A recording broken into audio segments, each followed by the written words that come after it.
этим глава республики провел встречу с главными редакторами средств массовой информации Якутии. В начале встречи Айсен Сергеевич кратко изложил итоги работы на Пятом Восточном экономическом форуме, где Якутия побила все рекорды, подписав соглашение на общую сумму больше 40 миллиардов рублей на экономическое развитие республики. Я считаю, что Пятый Восточный экономический форум для республики прошел очень успешно. 44 соглашения мы подписали на десятки миллиардов рублей, как предварительно рассматриваются, но 40 миллиардов – это то, что точно уже есть. Очень важное соглашение подчеркну. Во-первых, с Русгидро у нас соглашение по дальнейшему сотрудничеству в области строительства второй очереди Якутской ГРЭС-2 и по созданию в городе Якутске единого типа сетевого предприятия. Это тот вопрос, который мы, наверное, последние 4-5 лет достаточно активно дебатировали. Не было у нас единой такой концепции, но в конце концов, вот еще раз говорю, мы прошли к консенсусу и трехстороннее соглашение между правительством республики, городом Якутском и Русгидро подписано. Это на самом деле очень важный шаг по обеспечению, с одной стороны, надежности теплоснабжения города, а во-вторых, я надеюсь, что в зоне уже действия единой теплоснабжающей организации у нас достаточно значительно понизится тариф на тепло. Соглашение очень важное заключено с Фондом содействия реформированию ЖКХ на общую сумму порядка 21 миллиарда рублей, которые в опережающем порядке поступят в республику на период 19-21 годов. То есть мы людей сможем переселять больше, и переселять мы сможем их раньше, чем это предусматривалось по нашим первоначальным планам.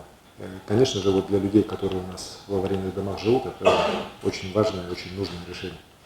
Я смотрел, там достаточно было много вопросов по Росатому. Речь идет о строительстве, возможном строительстве одной атомной электростанции малой мощности на базе имеющейся уже установки РИТМ.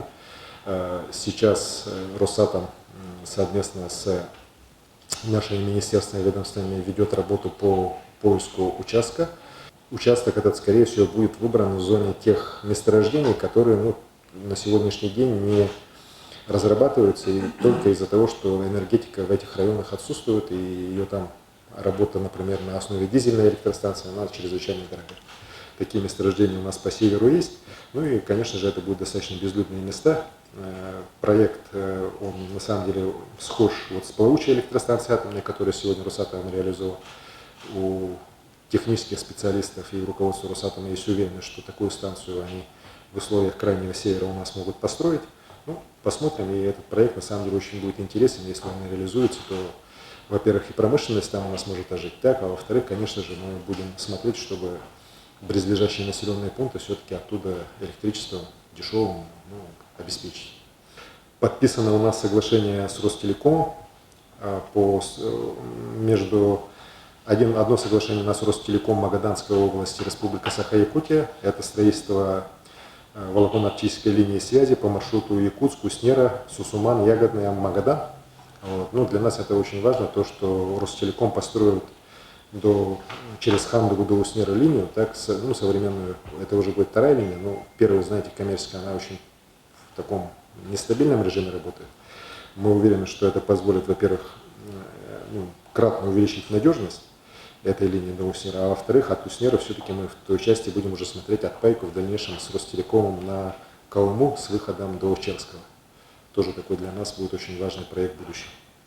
И второе соглашение у нас с Ростелекомом, правительством республики и с Оленёкским районом по строительству оптоволоконной линии по маршруту Удачный Оленёк. Это у нас первая заполярная оптоволоконная линия связи. Очень интересный проект с той точки зрения, что после доводки его до Оленька линия пойдет дальше уже еще и на Желенду, а потом уже на Сосклах. И там уже будут участвовать в реализации данного проекта уже и недропользователи. И раз уже зашла речь о как раз недропользователях, то у нас соглашение с акционерной компанией «Алроса» подписано по газификации Удачного. Тоже важный вопрос, учитывая то, что, к сожалению, из-за плохого состояния линий сетей электрических у нас в том районе, у нас постоянно есть проблемы с надежным электроснабжением Удачного, в том числе даже промышленных объектов. Поэтому вот это решение по газификации удачного очень важно. Ну и второй проект – это по реализации проекта строительства ВЛ-110 от Сунтар номер 2. У нас было соглашение с ДВЭКом, но в прошлом году правительство Российской Федерации приняло решение о ликвидации ДВЭКа, и мы видим, что пока вот будет определен правопреемник, пока эти все договора будут переданы той или иной структуре, которая вместо ДВЭКа возникнет, пройдет несколько лет, так мы ждать не намерены. Считаем, что на основе конституционного соглашения данный проект строительства ВЛ-110 от Сунтар до Нюрбы мы сможем реализовать уже в ближайшие годы. Также соглашение у нас с Агентством стратегических инициатив подписано о поддержке ряда наших проектов, в том числе проектов городского развития. Это проект и 100 городских лидеров, о создании на базе Центра компетенции по вопросам городской среды, который у нас с этого года действует в республике, научных таких исследовательских сообществ, аналитических сообществ для реализации и экспертизы проектов городов на всем Дальнем Востоке. Это тоже достаточно высокая оценка развития и городской среды, которую у нас в республике, в частности по городу Якутску, мы смогли за эти годы достичь, ну и наличие компетенции у управления архитектурой республики и вот у нашего Центра компетенции по вопросам городской среды. Ну и много других соглашений подписано, на всех останавливаться просто сейчас не смогу. Вот. Это первое по соглашению. Второе, конечно, то, что программа национальное развитие Дальнего Востока, она получила поддержку президента, и до середины ноября она будет подписана. Это для нас тоже очень важный, очень нужный момент, потому что ряд очень важных для республики проектов, начиная от Венского моста, сегодня включен в состав данной программы. Президент абсолютно четко, без всяких там кривотолков, без всяких там возможностей, сказал четко, что программа должна быть в окончательном виде уже внесена и подписана до середины ноября. Вот сейчас как раз рабочая группа этим вопросом и займется. Это вот одно направление. Ну и по иностранным компаниям, по иностранным государствам спрашивали. Ряд таких очень хороших встреч у нас состоялся. В первую очередь с японскими компаниями. Мы еще раз подтвердили, что на Дальнем Востоке, наверное, по работе с Японией мы одни из лидеров. Синдзиро Абе уже 4-й раз подряд в своем ролике, который, оказалось, он сам является его режиссером этого ролика, так в 4-й раз подряд включил Якутск и Якутию в целом.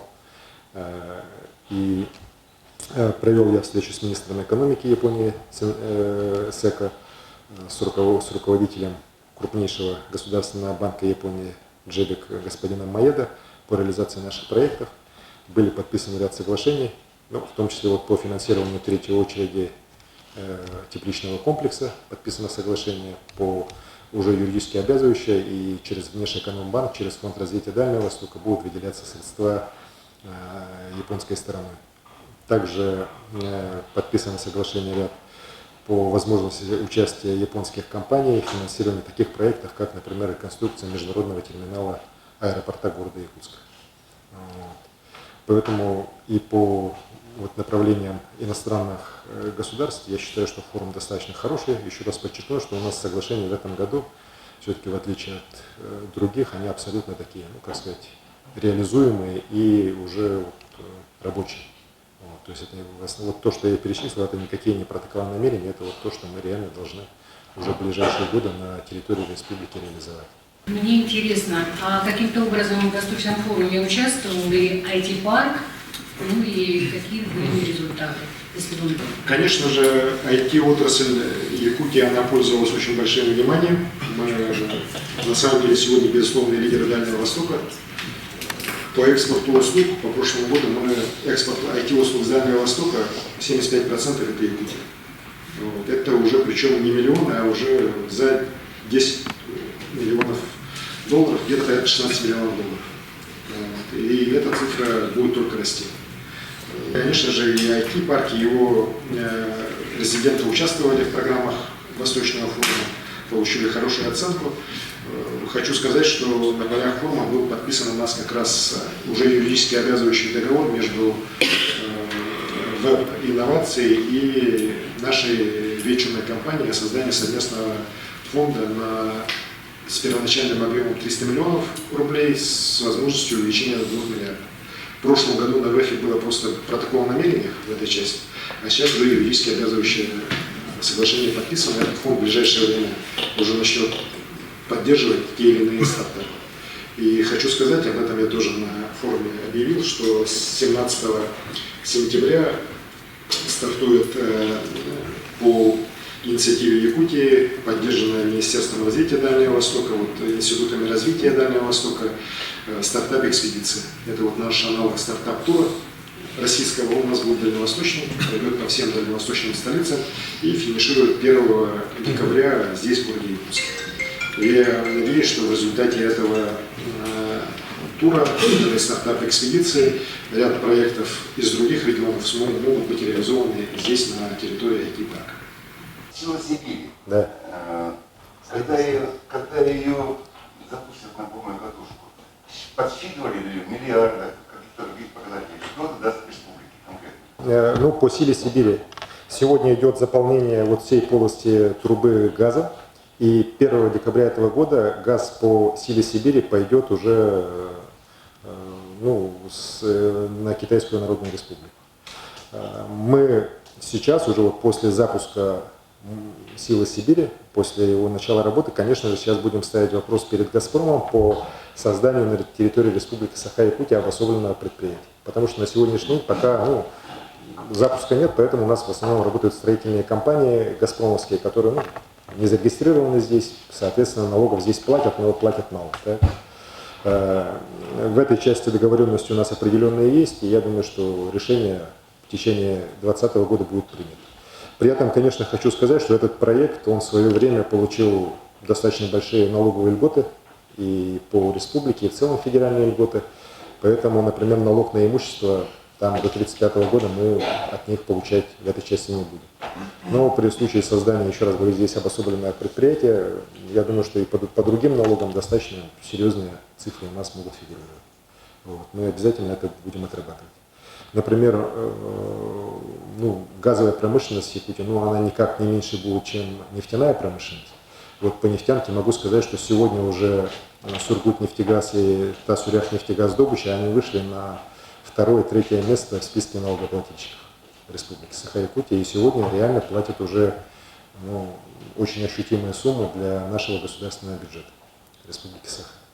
Встреча с журналистами затронула достаточно много вопросов и по различным темам. В рамках нашей телепрограммы мы покажем некоторые ответы главы республики на данные вопросы. Каждую неделю телепрограмма «Точка взаимодействия» во вторник и четверг в 21:15 и в субботу в 14:15. Актуальные темы свободного СМИ.